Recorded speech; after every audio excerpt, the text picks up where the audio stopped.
One of the most challenging tasks of a missionary in serving in a foreign country, aside from evangelization, is to learn the language of the particular country he's working in, and also to familiarize himself with the sociological, the artistic, and the cultural norms of the country. Otherwise, you never fit in.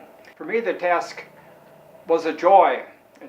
When I went to Japan, the task was a joy because I was always interested in the Orient per se, and especially in Oriental art. And I thought, oh, here's my chance to pick it up. Well, it didn't quite materialize like that.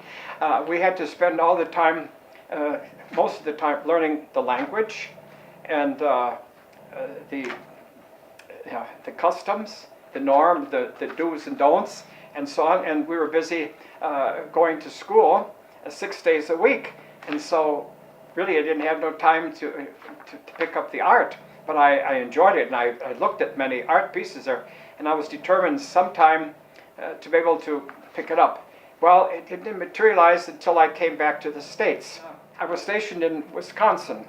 I was at a teaching position there, and one of my friends, I expressed my desire to learn Oriental painting.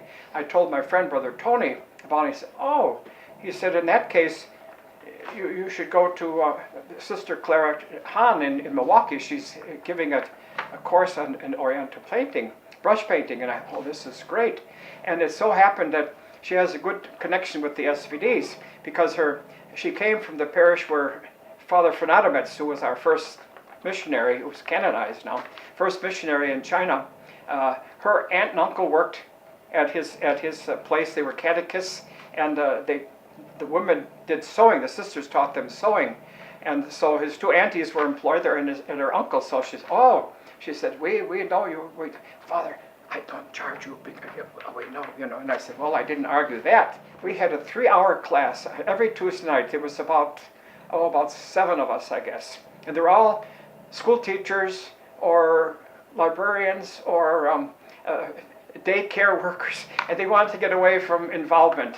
And it's very relaxing. Japanese favor sumie, and it captures the essence of a thing. It's just kind of outlines of things, not too detailed, and it's just black and white. And they say, well, that must be very dull, or just the opposite.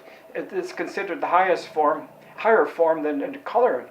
Color is like an exception, But the challenge in sumie is you have only black. You have 4 colors: black, basic black, dark ink, and then you make it toned into gray, and then almost whitish, and then the white is accomplished by no paint, no tint at all, no paint, no ink at all. I prefer what they call gombi.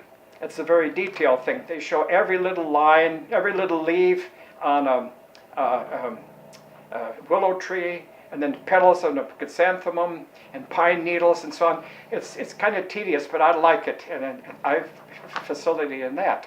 So I pursued that. I went to her class, and she was funny. She was very kind to us, but she was very insistent. She'd come around and critique your work. The value in Oriental painting, they say they call it the phoenix eye. So things usually swerve over like in it.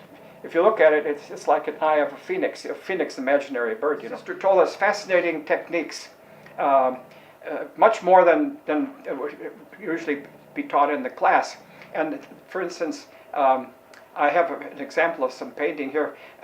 It's brownish, and it looks like an ancient parchment or something. It's gotten by a wash of tea over the rice paper, and you can use milk and all kinds of different things. It's just fascinating. And sometimes you just take a wet brush, no ink at all, and you just go around, make an outline of things, and then take the tip of your brush, stick it on there, and then whoosh, it diffuses itself over it. It's fast. You could never paint like that. You don't know what it's going to be, where it's going to go, and how deep it's going. The different tones. It was fascinating. You can learn so much. I enjoy it.